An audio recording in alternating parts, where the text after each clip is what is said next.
যেই নালে উৎপত্তি আবার সেই নালেই কিন্তু বিনাশ হয়, ইতিহাস সাক্ষী। বিএনপির সময় বিএনপি র্যাব তৈরি করেছিল, কিন্তু এই র্যাবের হাতেই সবচেয়ে বেশি নির্যাতিত হয়েছে বিএনপির নেতাকর্মীরা, এমনটা বিএনপিরই দাবি। আবার বাংলাদেশ আওয়ামী লীগের জন্য এত বড় দুঃসংবাদ যে আয়োজনটা চলছে, আর এই আয়োজনটা যদি লিগ্যালি প্রসিডিং করা হয় তাহলে সেটার প্রথম শিকারী হবে বাংলাদেশ আওয়ামী লীগ, আর ব্যান হতে পারে 10 বছরের জন্য বাংলাদেশ আওয়ামী লীগের রাজনীতি। আর এই টোটাল আয়োজনটার প্রধান ছিলেন শেখ হাসিনা, যিনি নিজে নির্দেশ দিয়ে আন্তর্জাতিক অপরাধ ট্রাইব্যুনালটা গঠন করিয়েছিলেন জামাতের নেতাদেরকে ফাঁসি দেওয়ার জন্য। আর আজকে সেই ট্রাইব্যুনালেই আওয়ামী লীগের ধ্বংসের ট্রাইব্যুনাল হিসেবেই আমার কাছে মনে হচ্ছে আন্তর্জাতিক অপরাধ ট্রাইব্যুনালে বেশ কিছু নতুনত্ব আনা হয়েছে। আর এই নতুনত্বটা যদি শুরু হয়ে যায়, এটাকে শুরু করার জন্য সর্বোচ্চ প্রসিডিং চলছে, মনোযোগ দিয়ে শুনবেন। আন্তর্জাতিক অপরাধ ট্রাইব্যুনাল আইনের ধারা, এখানে যে ধারাগুলো ছিল সেটাকে সংশোধনের জন্য 8টি প্রস্তাবিত খসড়া সংশোধনীতে তুলে ধরা হয়েছে, মানে এটাকে পরিবর্তন করা হবে। রাজধানীর বিচার প্রশাসন প্রশিক্ষণ ইনস্টিটিউটে এক মতবিনিময় সভায় এই প্রস্তাবগুলোকে তুলে ধরা হয়েছে। খসড়া সংশোধনী 4-13 20 এ নামে 3টি নতুন ধারা, 3-3, 12-2 এ নামে 2টি নতুন উপধারা যুক্ত করা হয়েছে। এছাড়াও 3-2 4-2 ও 19 ধারায় সংশোধন আনার প্রস্তাব করা হয়েছে, যেটা আওয়ামী লীগ সরকারের সময় গঠিত হয়েছিল।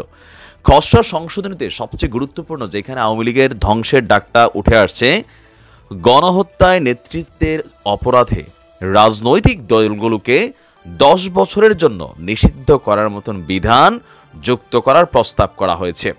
বিষয়টা বোঝেন নাই? এই মুহূর্তে গণহত্যার মামলা কার বিরুদ্ধে হচ্ছে? আওয়ামী লীগের বিরুদ্ধে হচ্ছে, শেখ হাসিনার বিরুদ্ধে হচ্ছে।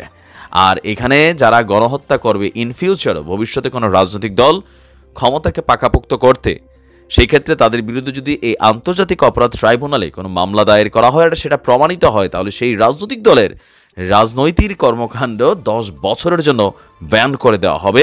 এটা আইন তৈরি করা হচ্ছে।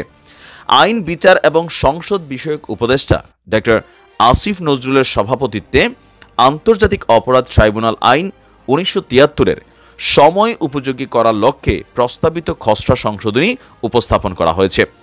ডক্টর আসিফ নজরুল নিজে বলেছেন, গত জুলাই হত্যাকাণ্ডে জনগণ নিজ চোখে দেখেছে একটি বৃদ্ধ প্রজন্ম দেশের একটি তরুণ প্রজন্মকে উন্মত্তভাবে খুনের নেশায় ব্যথিত ছিল। আমাদের বুকের ভিতর যত কষ্টই থাক, যত হতাশা থাক, যত ক্ষোভ থাক, এই খুনের বিচারকে অবশ্যই সবার কাছে গ্রহণযোগ্য হতে হবে। আমরা প্রতিশোধ বা প্রতিহিংসার বিচার চাই না। তো তিনি বলছেন যে আন্তর্জাতিক অপরাধ ট্রাইব্যুনালের কার্যক্রমকে সচল করার জন্য ইতিমধ্যে প্রসিকিউশন এবং ইনভেস্টিগেশন টিম গঠন করা হয়েছে। আমরা এখন আন্তর্জাতিক অপরাধ আইন 1973 সংস্কারের উদ্যোগ নিয়েছি। যারা এ বিষয়ে বিশেষজ্ঞ তাদের মতামত নিয়ে আপনার এখানে মানে সংশোধন করা হবে।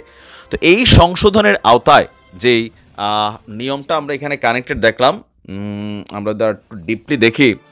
বলা হয়েছে, 8ম সংশোধনীর মাধ্যমে কোনো রাজনৈতিক দল যদি এই আইনের অধীনে কোনো অপরাধ করে তাহলে সে দলকে 10 বছর পর্যন্ত নিষিদ্ধ করার বিধান রাখা হয়েছে। আইনটির প্রস্তাবিত সংশোধনী নিয়ে স্থানীয় সরকার, পল্লী উন্নয়ন, সমবায় এবং ভূমি মন্ত্রণালয় বিষয়ক উপদেষ্টা হাসান আরিফ, তারপর আছেন আদিলুর রহমান খান, অ্যাটর্নি জেনারেল, আইন ও বিচার বিভাগের সচিব, তারপর আর এখানে বিভিন্ন মানুষ, তারা সেখানে এই বিষয়টা নিয়ে তারা সমন্বয় করেছেন। আর এটা নিয়ে জাতিসংঘের আবাসিক সমন্বয়কারী অফিসের কর্মকর্তা জাহিদ হোসেন, সাংবাদিক ডেভিড বার্গম্যান, আইনজীবী ব্যারিস্টার জ্যোতির্ময় বড়ুয়া, মানে নানানভাবে যাদেরকে নিয়ে এটা নিয়ে কাজ করার জন্য একত্রিত করা হয়েছে। আর এখানে একটা clear message for Awami League, এটাতে তো গণহত্যা 100% প্রমাণিত হবে। অলরেডি শেখ হাসিনা নামে 200টা মামলার মধ্যে 179টা মামলা হচ্ছে আপনার হত্যা মামলা। আওয়ামী লীগের মন্ত্রী, এমপি সবার নামে এই মামলাগুলো হয়েছে। তো এটা গণহত্যার দিকে যাচ্ছে। অলরেডি তালিকা প্রকাশ করা হয়েছে। সব মিলিয়ে হাজার হাজার মানুষের সংখ্যা সামনে আসছে। আর এই যে সংস্কারটা করা হচ্ছে, এই সংস্কারটা চাইলে একটা রাজনৈতিক সরকার কিন্তু এসা হাত দিতে পারবে না। আর যদি দেয়, ভবিষ্যতে আবার এটা নিয়ে নানান কিছু হবে। তো আমি যতটুকু বুঝতে পারতেছি যে আওয়ামী লীগ আগামী 10 বছরের জন্য নিষিদ্ধ হতে যাচ্ছে, কারণ এই আইনটার সংশোধনী করা হচ্ছে গত জুলাই আগস্টের যে হত্যাকাণ্ড সেটাকে পারফেক্টলি বিচার করার জন্য। পাশাপাশি ইন ফিউচার যদি কোনো রাজনৈতিক দল আবারও ক্ষমতাকে এভাবে আঁকড়ে ধরতে চায়, হোক সেটা বিএনপি, হোক জামায়াত ইসলাম, জাতীয় পার্টি, সামাও তাদের জন্য ঠিক একই নির্দেশনা সামনে আসতে যাচ্ছে।